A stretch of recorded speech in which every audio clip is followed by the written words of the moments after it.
Welcome to Native America Calling. I'm Sean Spruce. Pamunkey tribal leaders say their reservation in Virginia will be largely underwater within the next 65 years. Their land is on this year's list of the most endangered places by the National Trust for Historic Preservation. Also on the list is a unique building in Niagara Falls, New York, designed by a Northern Arapaho architect. It's sat empty for the last 30 years, but now a group hopes to save it. We'll hear about these and some other places under threat right after the news.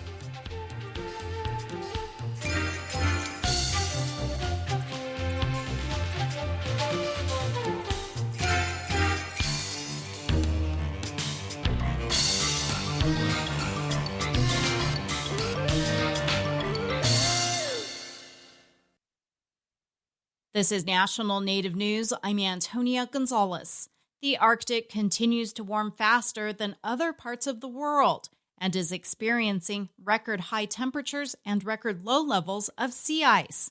That's according to the National Oceanic and Atmospheric Administration, which released its annual report card for the region Tuesday. The Alaska Desk's Ayolna Neiden reports those findings directly affect Alaska Indigenous communities. The Arctic Report Card has been documenting changes in snow and sea ice cover, as well as air and ocean temperatures in the northern part of the globe for the past 20 years. It has shown that in that time, the Arctic's annual temperature has increased at more than double the global rate of temperature changes. Hannah Marie Ladd is the director of Indigenous Sentinels Network. These changes cascade directly into people's lives, affecting fisheries, coastal safety, and subsistence harvests. We are no longer just documenting warming. We are witnessing an entire marine ecosystem, which is tied to our economies and culture, transform within a single generation. The report highlights an emergent phenomenon called rusting rivers. That's when permafrost thaw causes groundwater to seep deeper and interact with mineral deposits, which likely turns some streams and rivers to a rusty orange color. Abigail Pruitt says that in Alaska, over 200 streams turned orange in recent years. Within Kobuk Valley National Park, we observed the complete loss of juvenile Dolly Varden and slimy sculpin in a tributary to the Akillik River when it turned orange. Beyond the effects on fish, rusting rivers may impact drinking water supplies to rural communities as well. The report highlights how Indigenous communities have been observing the changes in the environment and wildlife and collaborating with scientists to better understand those changes. Ladd, with the Indigenous Sentinels Network, describes one example of such work. St. Paul residents collect samples of harvested traditional foods, like seabirds, marine mammals, and halibut. Those samples are tested in a tribally owned lab and analyzed for contaminants like mercury. Indigenous leadership, local workforce development, and community-driven observing are not optional. They are essential to understanding the Arctic that we have today and preparing for the Arctic we are moving into.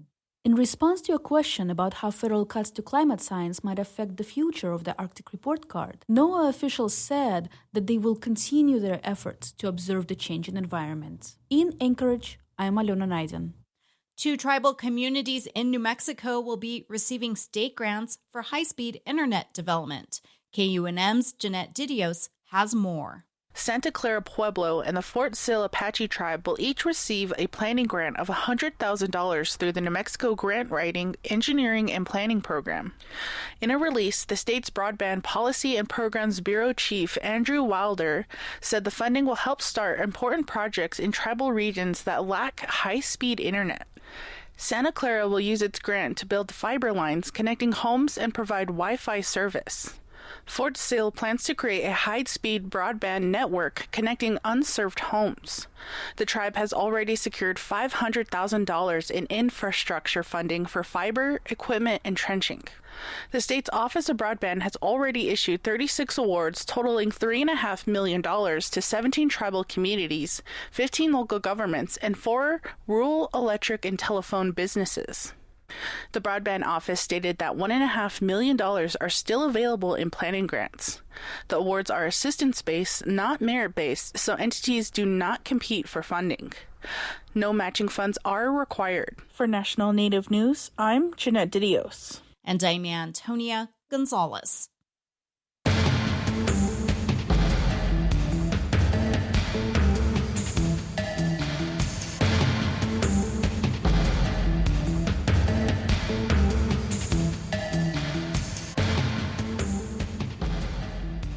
National Native News is produced by Koahnic Broadcast Corporation with funding by the Corporation for Public Broadcasting.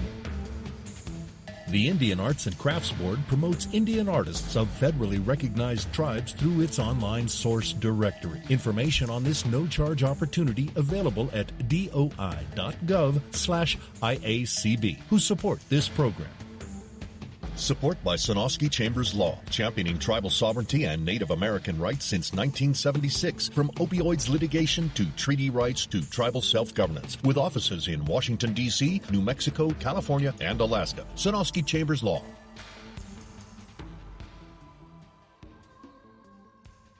Native Voice One, the Native American Radio Network.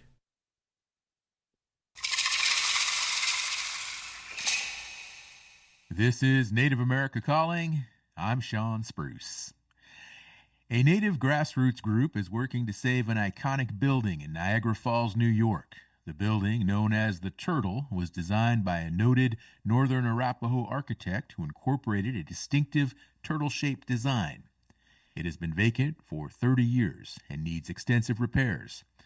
The National Trust for Historic Preservation named it one of the most endangered historic places in the U.S. Also on that list is the Pamunkey Indian Reservation in Virginia. Without intervention, the tribe projects its land to be underwater within the next 6 decades. As it is, the Pamunkey have only a couple hundred dry acres out of 1,600 acres total. We'll hear from those working to preserve these endangered places, as well as a landmark Route 66 gas station building on the Wallapai Reservation. And a little later, we'll hear about flood damage in the Northwest. Listeners, you can join us today with comments and questions by calling 1-800-996-2848. That number is also 1-800-99-NATIVE. Joining us now from the Pamunkey Reservation in Virginia is Kevin Brown. He is the chief of the Pamunkey Indian Tribe. Chief Brown, hello, and welcome to Native America Calling. Wingapo. Hello. That's Great. Our greeting, Wingapo. Thank you for that traditional greeting, Chief Brown. Really appreciate it. Joining us from Buffalo, New York is Sean Wilson. He is the president of the board of directors for the Friends of the Niagara Turtle. He is Mohawk of the Turtle Clan. Sean, hello, and welcome to the show. Thank you for having me. Good morning. Good afternoon. Great to have you on the show, Sean. Also joining us from New York is Emma Wilson. She is a college student and social media manager for the Friends of the Niagara Turtle. She is also Mohawk. Emma, welcome to the show. Great to have you. Hello, good morning. Okay. And joining us from Peach Springs, Arizona is Charles Vaughn. He is a council member and former chairman of the Wallapai Tribe. Good morning, Councilman Vaughn. Good to have you on the show today as well. Good morning, and thank you. Chief Brown, I'm going to go ahead and begin with you today. Without intervention, the Pamunkey Tribe will have to relocate in the next few decades. What solutions are being discussed so your people can stay where they are? Well, we're basically looking for higher ground, and so we're looking to purchase. We're trying to get money so we can, buy some land back that was part of our traditional territory. That's just higher ground, and so we've got a few sites we're looking at, but there's really not much we can do because the problem we have is it's twofold. It's the rising sea level, but our reservation is basically sand, and so as the waters rise, the sand settles. So we have rising water, but we have sinking land going at the same time. And so those projections, 50 and 60 years, that only accounts the rising water. It doesn't factor in the sinking land. So it's happening, right now as we speak. We have the highway department has already, we have an agreement with them that they maintain the roads on the reservation, and they've already released a couple roads from maintenance because they just can't keep up with the rising water. So we already have 2 roads that are not going to be fixed again. And the other roads, they're putting in new culverts now to try to help, the water drain. But the problem is the culverts that they put in is lower than the water level, and so they're not helping at all. So Okay. we have a serious situation. And Yeah, it sure sounds like it. When did these erosion issues really become problematic?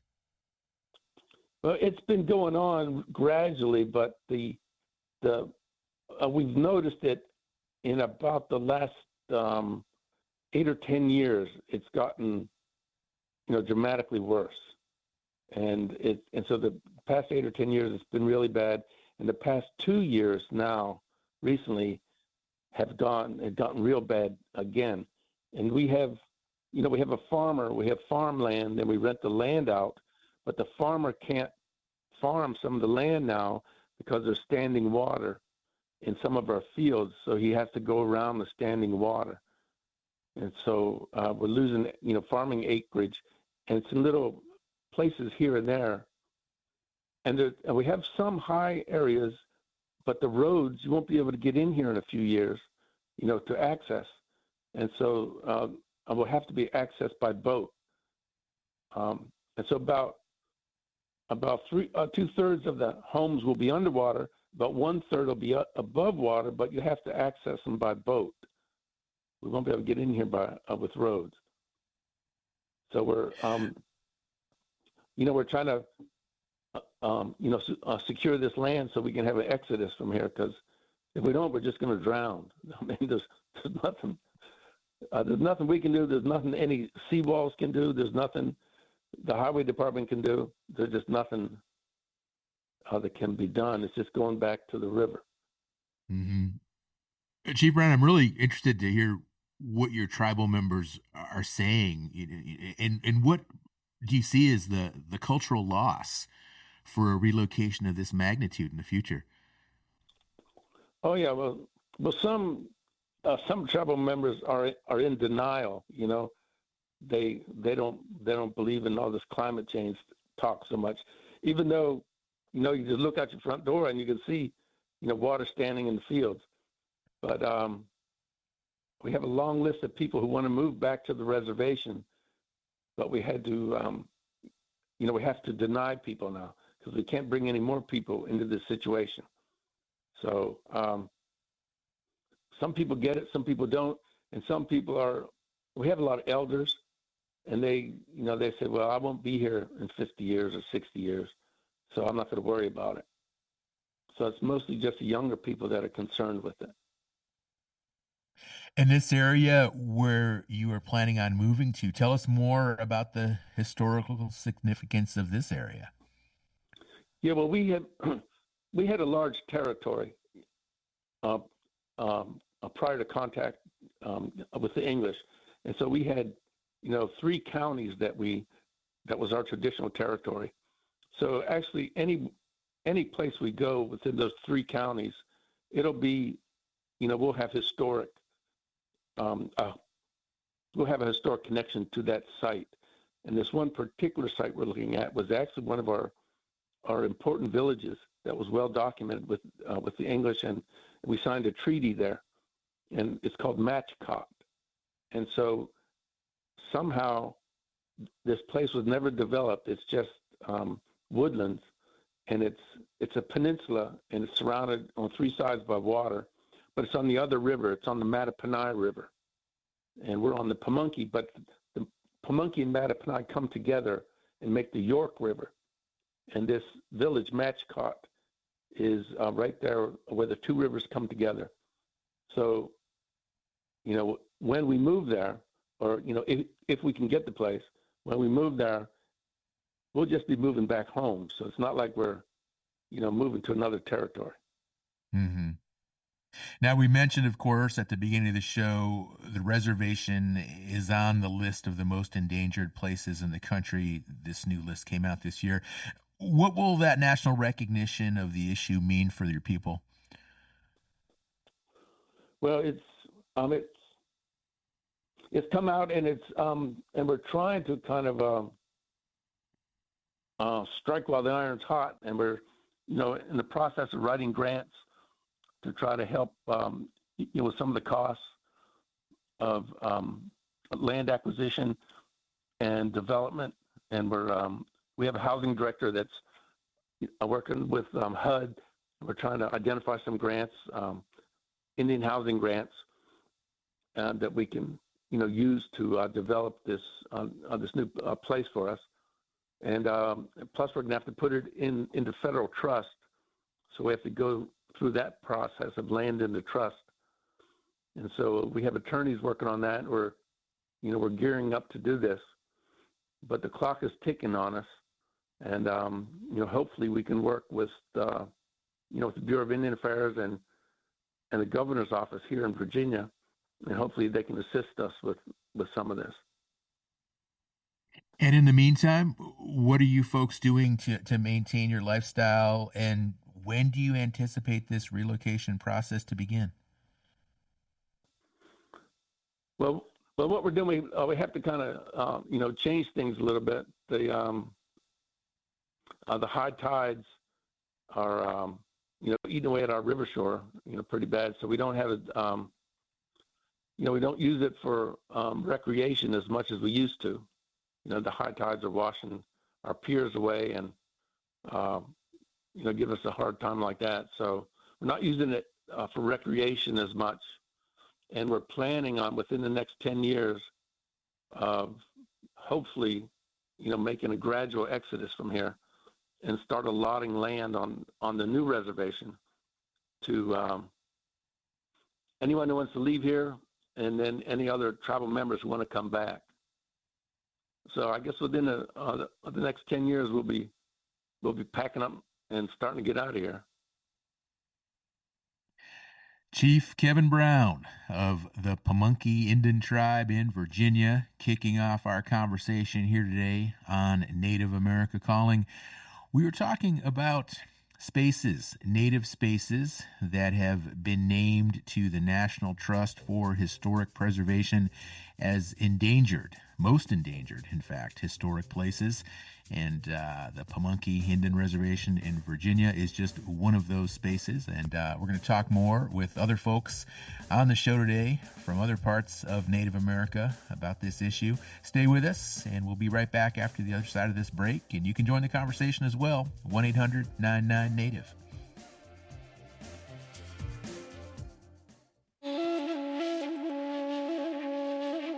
Denmark says it will compensate thousands of indigenous women for forced contraception over a 30-year period. The country also just banned a controversial parenting test that critics say contributes to the disproportionate number of indigenous children placed in foster care. We'll hear what's behind these developments on the next Native America Calling.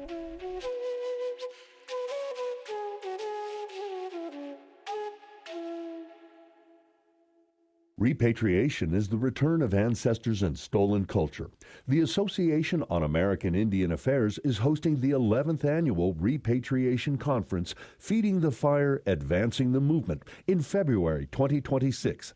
This fully virtual conference will offer small group interactive workshops, strategies, networking, and more to advance domestic and international repatriation. More at Indian-Affairs.org. The association supports this show. Thank you for listening to Native America Calling. We are hearing from places that the National Trust for Historic Preservation says are among the most endangered in the country. You can join us with comments and questions by calling our Albuquerque, New Mexico studio. The number is 1-800-996-2848. That's again 1-800-996-2848. Our next guest, Sean Wilson, joins us now from Buffalo, New York. He is the president and part of the board of directors for the Friends of the Niagara Turtle. And Sean, let's talk more about the Niagara Turtle, this building. It is shaped like a huge turtle, and you became involved in preserving this building about 2 years ago. What started that effort? Yeah, so there were local efforts to try to landmark the building, which would have prevented the current owner from changing its design in any way. Unfortunately, that did not pass. The local council here in Niagara Falls rejected that plan to landmark it. So that's pretty much where our efforts really ramped up. We saw a number of community members come out, mostly youth, who wrote letters to try to support saving the turtle. And they advocated that they're desperate to learn more of their culture. And 85% of us indigenous community here live off territory, including myself. So we are looking for a space to gather in and celebrate our culture. And what better place than the turtle right here in our own backyard, sitting at the brink of Niagara Falls. Can you describe the building's distinctive design and why that's important? Yeah, so the building is designed in the shape of a turtle. My great uncle Duffy Wilson was the Tuscarora sculptor who sculpted the turtle and originally had the vision to create that. And then the architect was Dennis Sunroads, Arapaho indigenous architect. It's important to note that when you look at the number of architects in the United States, that less than 0.5% identify as being indigenous. So any of our buildings throughout the country, that are still standing, designed by indigenous architects, really should be looked after. It's a 3-story building designed right after a turtle, right after the Haudenosaunee creation story of sky woman falling from the sky and landing on the back of the turtle here is North America. So I said it's a 3-story, 67,000 square feet. It used to have a restaurant in it, a gift shop, and a huge wooden dance floor where all the powwows used to be. And then on the dome of the turtle is an eagle skylight, that messenger to the creator. So it's truly an art piece. The entire thing is an art piece. There was a lot of indigenous construction workers that worked on it. So you could simply say it was designed by the indigenous community, built, so to say, by the indigenous community, and to meet the cultural needs of our community. And with it sitting empty for so long, it's not meeting its original intended purpose. Well, what happened, Sean? Why did the building fall out of use, and what do you anticipate it could be now in the future? Right.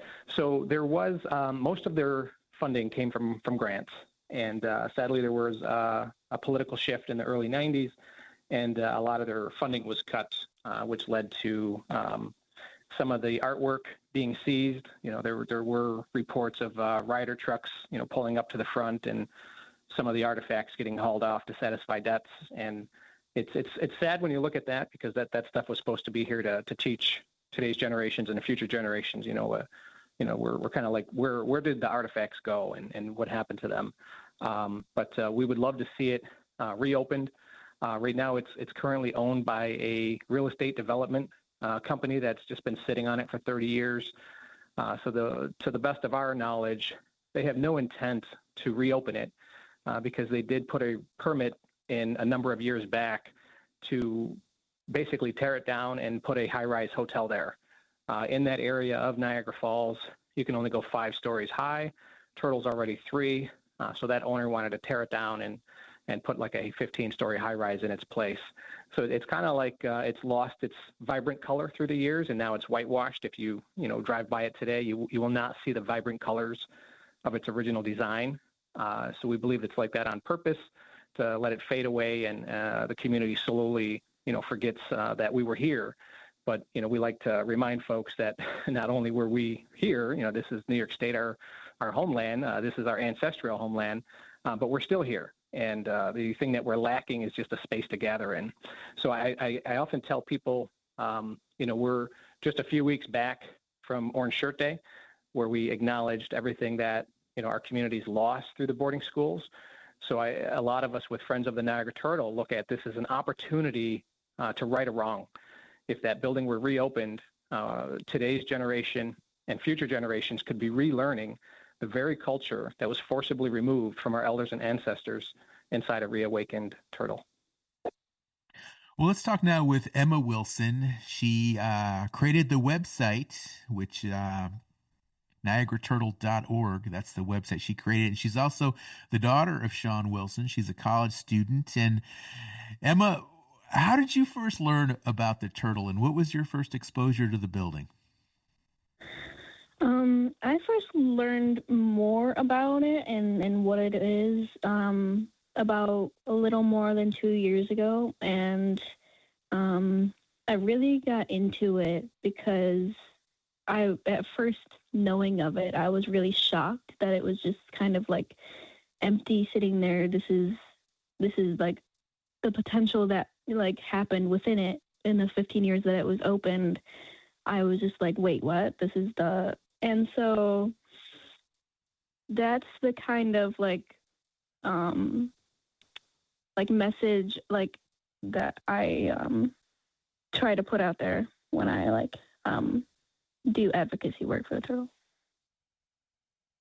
Now, you're working on this advocacy work. You're getting other people, especially younger people, aware of these issues we're talking about that face the building.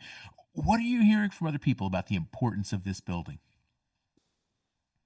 Right. I hear a lot about just people finding out about it for the first time. Like, wow, I can't believe it's there. Because sometimes when I post things, it'll reach people from a lot of different states, or even when I talk about it at school, they're like, nobody really there is sometimes from Buffalo, so they don't know anything about it. And so they see the potential too, and they see, the absolute wondrous, thing that it can be once they learn about it. Emma, what excites you most about restoring the building? Is my generation and future generations able to go into a space of their own, Indigenous students being able to take a trip together, to the turtle, events that could be held there, like powwows, really just holding that space, literally, for the younger generations and even older generations that were in the turtle, but then it was closed, and just really for the whole region. Right. Sean, back to you. Overall, what is the feedback right now, not just among Native folks there in the Buffalo region, but even non-Natives, with regard to these efforts to protect the building, and what's next for Friends of the Niagara Turtle? Yeah, there's incredible support. Our friends over at the Underground Railroad Heritage Center actually helped start us off with some of our first set of T-shirts that we would wear in the community to raise awareness for the turtle. And even they will tell you that you can't tell the story of this region without the Haudenosaunee. So we get about 9 million visitors a year that come through this region, and you have a shuttered turtle. To this day, you have 5 or 6 tour buses lined up against this thing all day long, dropping visitors off to a building that is completely shuttered and emptied. So yeah, there's so much support here locally in the community to get this thing reopened. And really, that's where the 11 Most Endangered to Save helped us with bringing this to get us some national attention. If the Indigenous community is the only ones talking about this turtle, then what happens is we end up with a closed building for 30 years. We're less than 1% of the population.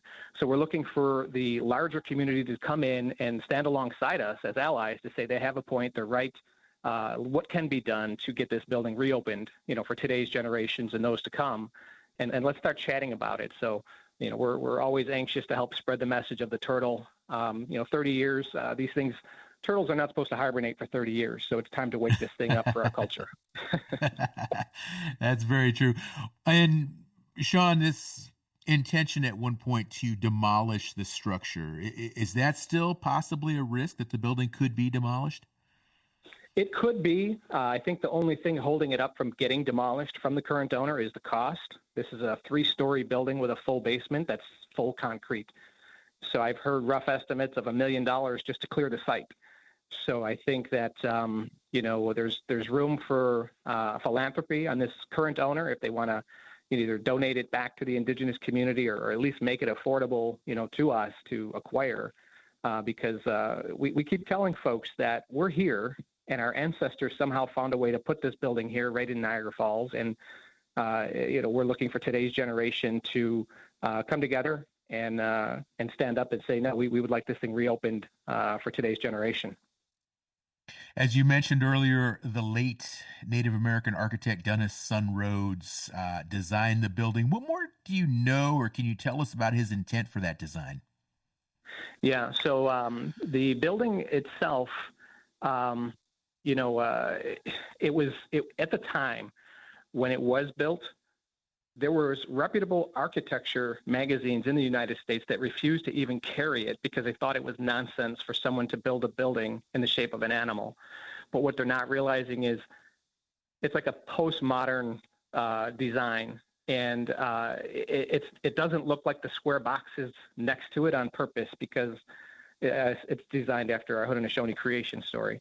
So it has to be that shape on purpose. It wasn't built as a square box on purpose.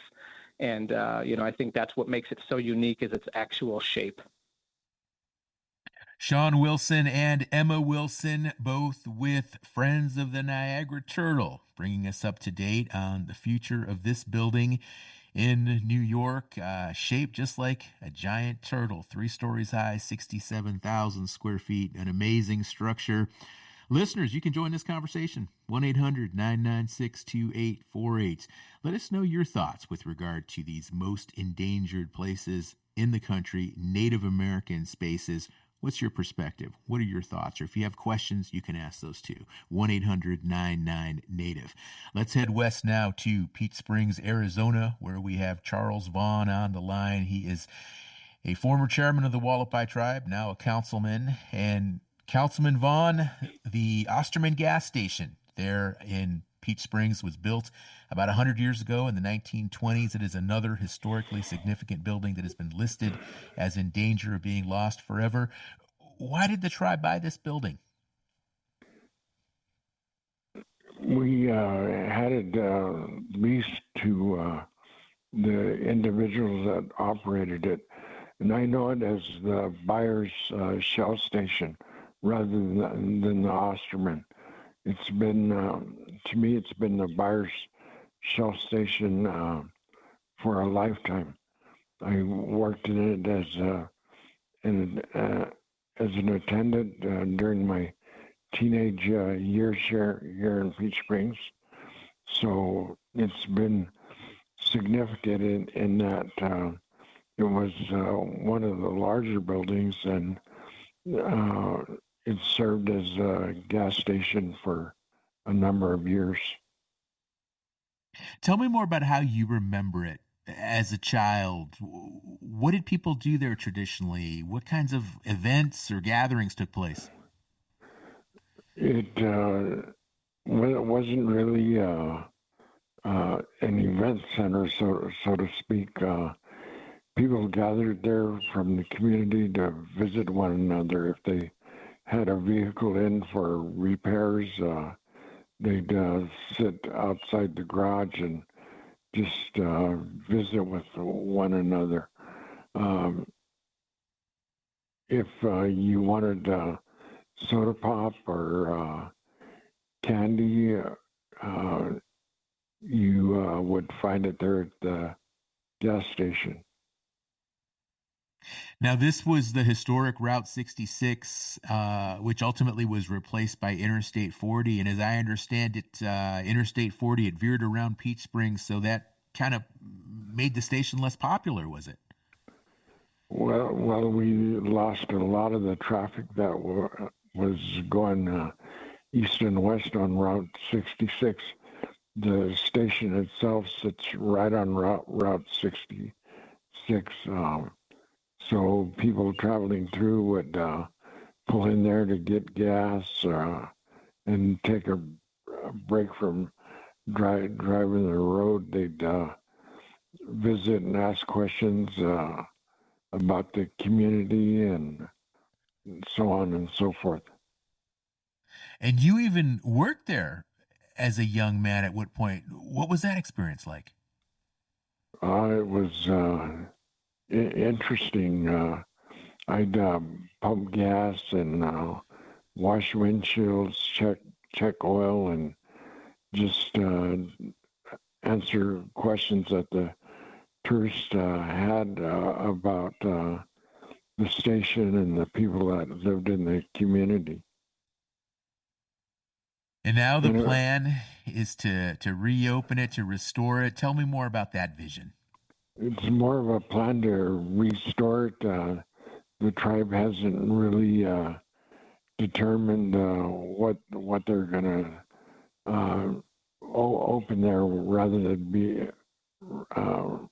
a museum. Or my personal thought is that we make it a charging station for the electric vehicles that are becoming more prevalent and passing through, and put the charging stations at the island where the pumps used to be.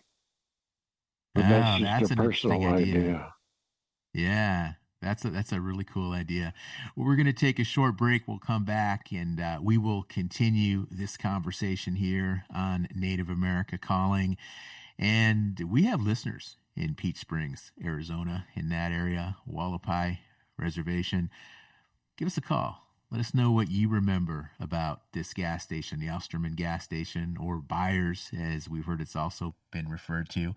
Or maybe you go by it every day and you see it and you're thinking to yourself, geez, someday that building could be amazing again. Give us a call. We'd like to hear your thoughts, your perspectives, what you remember or what you understand about this place, or any of the other places we're talking about today here on our show.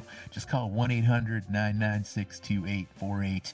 We've got producers standing by waiting for your call. So what are you waiting for? 1-800-99-NATIVE.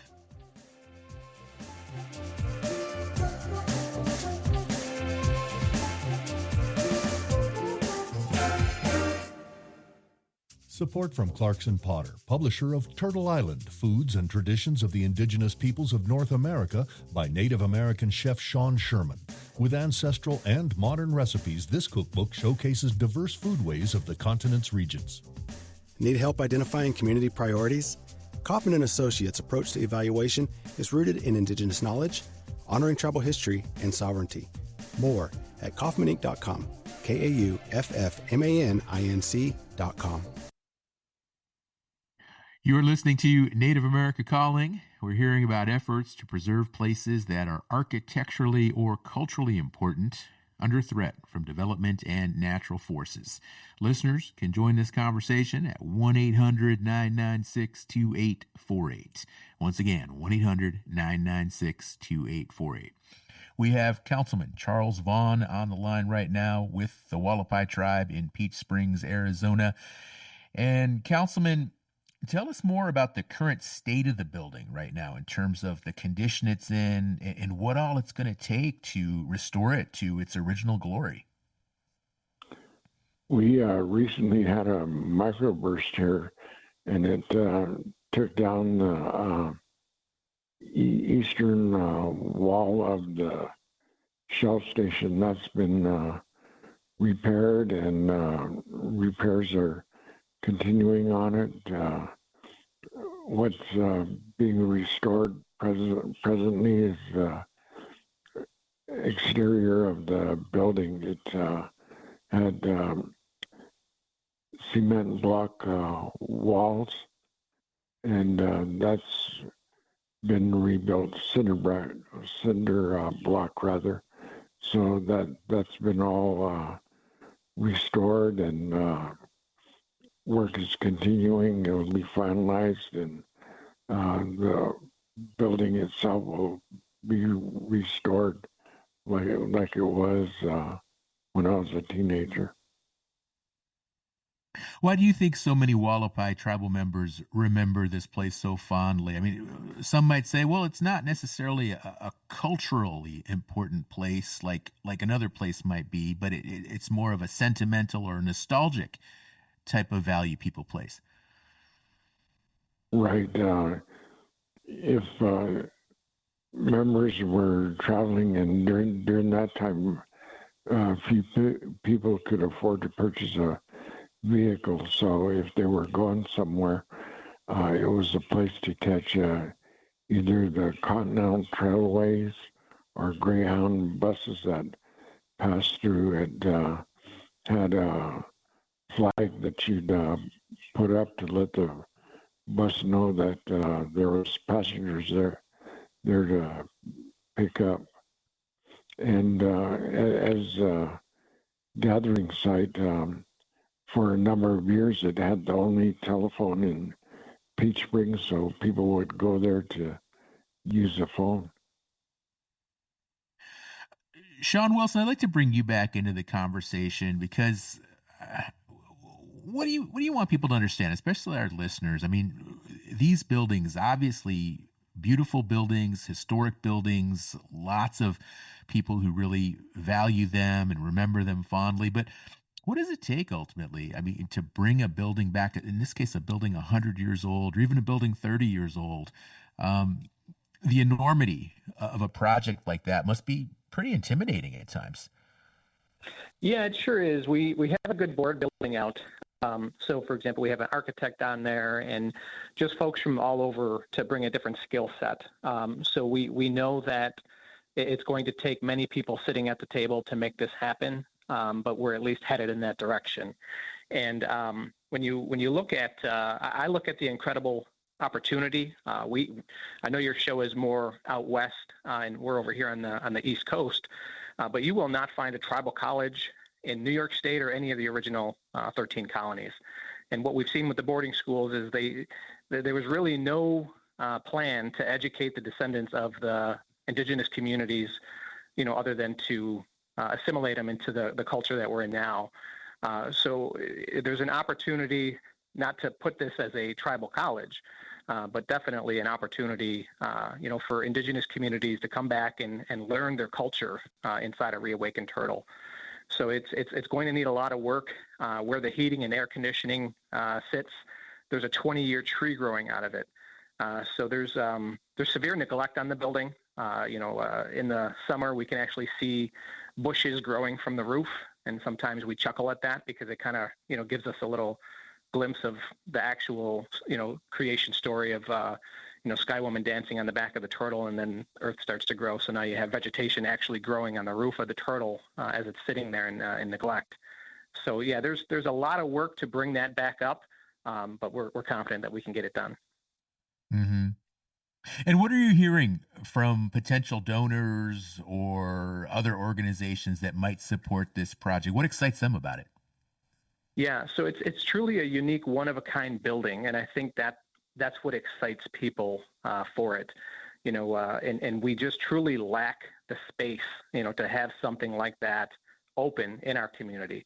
So I think just that right there alone, that we have such a unique piece, we really do have a lot of interest.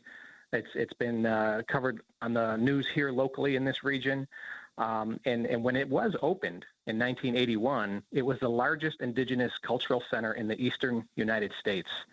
So I think that's important to note that, it was just 1978, I believe, is, when the indigenous communities could come together and celebrate their cultures publicly. And here the turtle opened in 1981. So just a few years later, and we have this cultural center where we're coming together and we're celebrating our culture. And sadly, it just was so short-lived, which is only 15 years in operation. All right. Thank you, Sean. We've got a caller on the line. This is Cassie, who is listening to our show online, and she is in Tucson, Arizona. Good morning, Cassie. You're on the air. Good morning. Can you hear me okay? You sound great. Yeah, Cassie. Okay. I just want to make a comment about the Turtle Museum. I was there at one of my first powwows back in 1985 on my way to Ontario, Canada, and it was beautiful. It was a beautiful building, and I just hope that they'll be able to restore it back to its original beauty and that they wake up the turtle again. Thank you. Thank you, Cassie. Really appreciate you calling in. Went to a powwow all the way up in Buffalo, New York, Niagara Falls area. Sean, is that common? I mean, you mentioned earlier that, our show, although it's based out west, we do cover actually quite a few topics on the East Coast, and we do try and stay dialed in with East Coast issues. But do you come across a lot of folks from all over Turtle Island say, hey, I remember going to the Turtle. I remember a powwow or an event or something like that? Oh, yes, all over the world, actually. So it's definitely not just a regional turtle. We've had folks that have visited the region, from Europe, and have recalled, going to the Turtle, while it was open. And their newspaper clippings will show you that during grand opening, they pretty much hit capacity. So you have a space where there was too many people showing up to attend events there for a number of years. So yeah, the powwows were amazing, and then also the fact that they had them indoors. A lot of our powwows here are outdoors, and then we have to endure the weather that comes along with it. So being able to celebrate indoors is a plus. Some people listening to the show might say to themselves, well, what if they just tried to build a new turtle? Just replace it with a new. Would that be possible today in 2025 to build a building like that? I think it would be really hard. I really do think it would be hard to recreate, what they did all those years ago. But I think here the site has a lot of significance. It's so close to the actual falls that it's important that, we have a presence here in our region without constantly being moved. I think that what a lot of the listeners will at least identify with is most of us in the Indigenous community have been moved multiple times, through our years, and we're done being moved, and we'd like to stay where we're at right now. And except for the tribe there that has to move because of the water issues. But to my point is we have been moved enough. All right. Let's go back to Councilman Charles Vaughn with the Wallapai Tribe. And Councilman Vaughn, now that the Osterman gas station, or Byers as you refer to it, it has been recognized with this historic endangered classification, what does that mean with regard to efforts now to restore it and bring it back? In regard to identifying it as a historic building, the tribe was able to secure a grant through the Arizona Historic Preservation Initiative and apply it to a lot of the restoration that's taken place. So there's been significant grant money received to restore it. So we're on the way to completing that restoration, and then we'll ascertain what the building will be in its new life. I'm looking at pictures of the station online, just a classic building, Southwestern style building. And as I understand it, the original owners and builders, they actually used bricks they bought from a Sears catalog. Is that right? I'm not aware of that, but I wouldn't doubt it. What do you remember about Route 66 during its heyday? As somebody who has lived most of his life along I-40, I just always am curious to hear from folks who remember what Route 66 was like before the interstate. It was very busy. Route 66 was the major highway that went through town. It was the only highway, and I remember as youth sprinting across the highway to get from the upper side of Peach Springs to the Shell station to get a soda pop or to go to work there. So it brought significant tourism to the area. Like I said, it was only a highway that was there at the time. And for travelers who would stop through there, were most of them heading towards California, going to Los Angeles and that area, or were folks also heading east as well? What do you remember about some of the tourists who would stop in and what they were hoping to see there, and what they were where they were headed next? It was very common that a lot of the traffic was going west to California. And headed east on their return to get back home, wherever that was. I remember one time there was a couple of motorcyclists that stopped in to get gas, and I was a teenager. I was fascinated with the motorcycles. And on the side of the tank of one motorcycle, it had the abbreviation HAMC. And I asked the rider of that motorcycle what the letters stood for. He said, Hell's Angels Motorcycles. Geez. Okay. So Thank you so much, Chairman. Really appreciate you coming on the show today. We're going to pivot now, and I'm bringing a next guest into the conversation. Joining us from Washington State, we have Tony Hilaire. He is the chairman of the Lummi Nation, and of course, they have experienced extreme flooding there in Washington, and he's going to talk about that with us. Chairman Hilaire, good morning, and welcome back to Native America Calling. Hi, good morning. Thanks for having me. Absolutely. Well, tell us more. What is the tribe dealing with right now after this extensive flooding? We've seen it all over the Northwest. Yeah, thank you. And I think with that, our hearts and prayers are with everybody who's been impacted by the severe flooding here in the Northwest.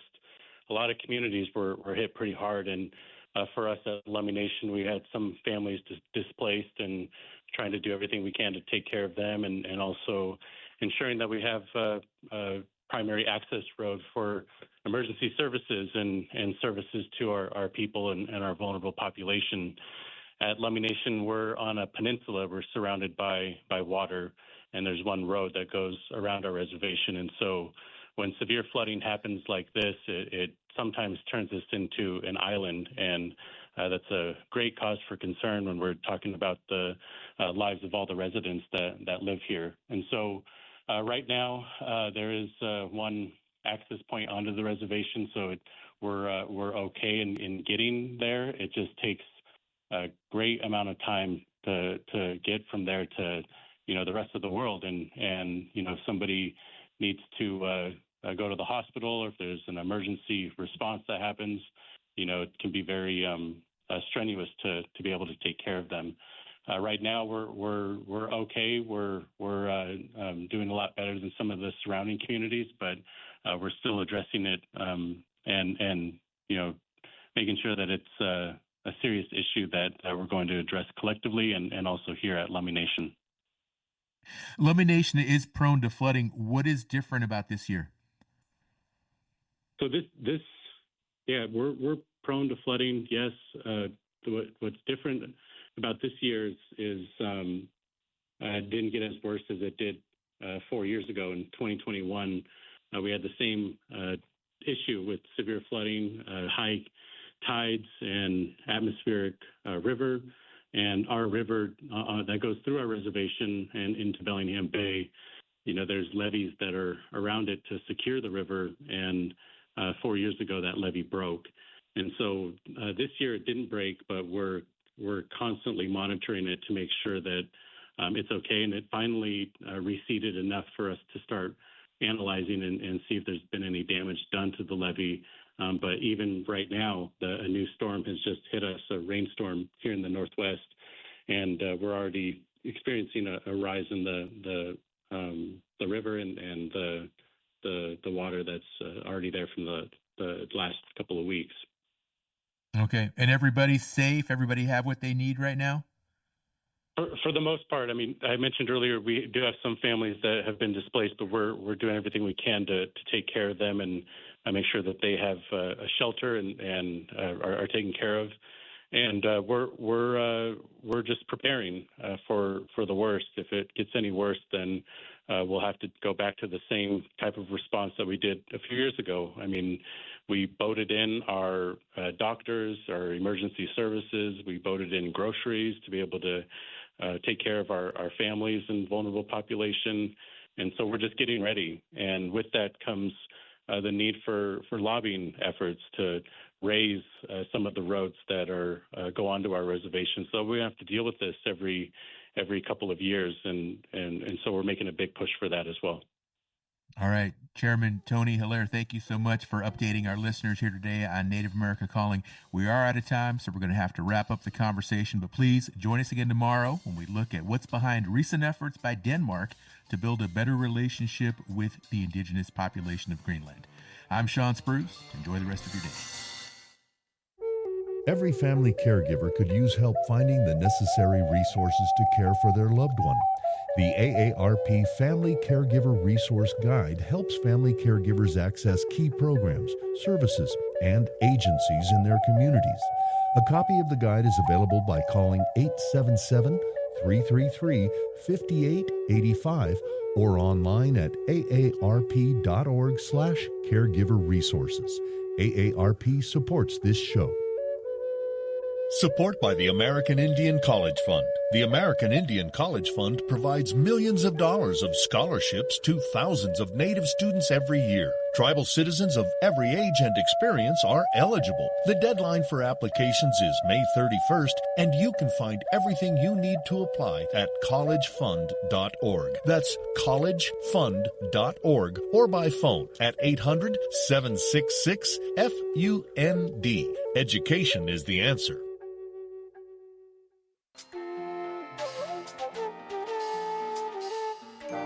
Native America Calling is produced in the Annenberg National Native Voice Studios in Albuquerque, New Mexico by Koahnic Broadcast Corporation, a Native nonprofit media organization. Funding is provided by the Corporation for Public Broadcasting with support from the Public Radio Satellite Service. Music is by Brent Michael Davids. Native Voice One, the Native American Radio Network.